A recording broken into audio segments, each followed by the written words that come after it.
उत्तर प्रदेश में विधानसभा के चुनाव खत्म होने के बाद अब चुनावी रंजिश की खबरें लगातार सामने आ रही है। यूपी के कुशीनगर में ऐसा ही एक सनसनीखेज मामला सामने आया, जहां बीजेपी की जीत पर मिठाई बांटने को लेकर बाबर नाम के एक शख्स की कथित तौर पर पिटाई के बाद मौत हो गई। विधानसभा चुनाव में कुशीनगर के रहने वाले मुस्लिम युवक बाबर को बीजेपी की जीत का जश्न मनाना महंगा पड़ गया।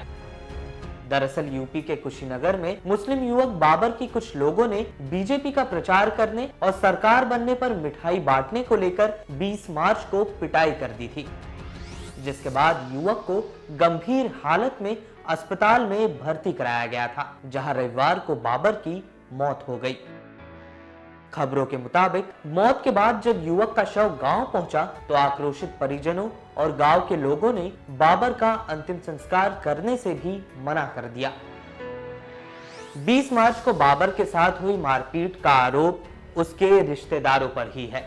10 मार्च को यूपी चुनावों में बीजेपी की बम्पर जीत के बाद बाबर ने पूरे गांव में मिठाई बांटी थी, जो उसके रिश्तेदारों को रास नहीं आई और उन्होंने बाबर की पिटाई कर दी। कुशीनगर के रामाकोला थाने के कटघरही गांव की इस घटना में पुलिस ने अब तक 2 लोगों को गिरफ्तार किया है। वही मामले की जानकारी सामने आने के बाद मुख्यमंत्री योगी आदित्यनाथ ने बाबर की मौत पर शोक जताते हुए मामले की तेजी से जांच और सख्त कार्रवाई के आदेश दिए हैं। मृतक के भाई चंदे आलम ने बताया कि बाबर ने 10 मार्च को भाजपा की सरकार बनने के बाद गांव में मिठाई बांटी थी। इस वजह से उसके पड़ोसी नाराज थे। इसके बाद 20 मार्च को दुकान से लौटने के बाद बाबर ने जय श्री राम का नारा लगा दिया। इसके बाद आसपास रहने वाले रिश्तेदारों ने बाबर पर हमला बोल दिया। मृतक की पत्नी फातिमा ने बताया कि पुरुषों के साथ महिलाओं ने भी बाबर को पीटा था। जान बचाने के लिए बाबर अपनी छत पर चढ़ गया, लेकिन वहां भी पड़ोसी पहुंच गए और छत से बाबर को नीचे फेंक दिया।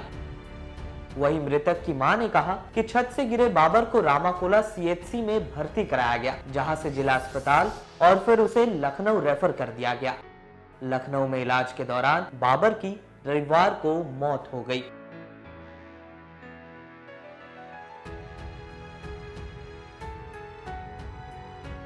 इस वीडियो में फिलहाल के लिए बस इतना ही। देश दुनिया की तमाम खबरों के लिए बने रहिए लोकमत हिंदी के साथ।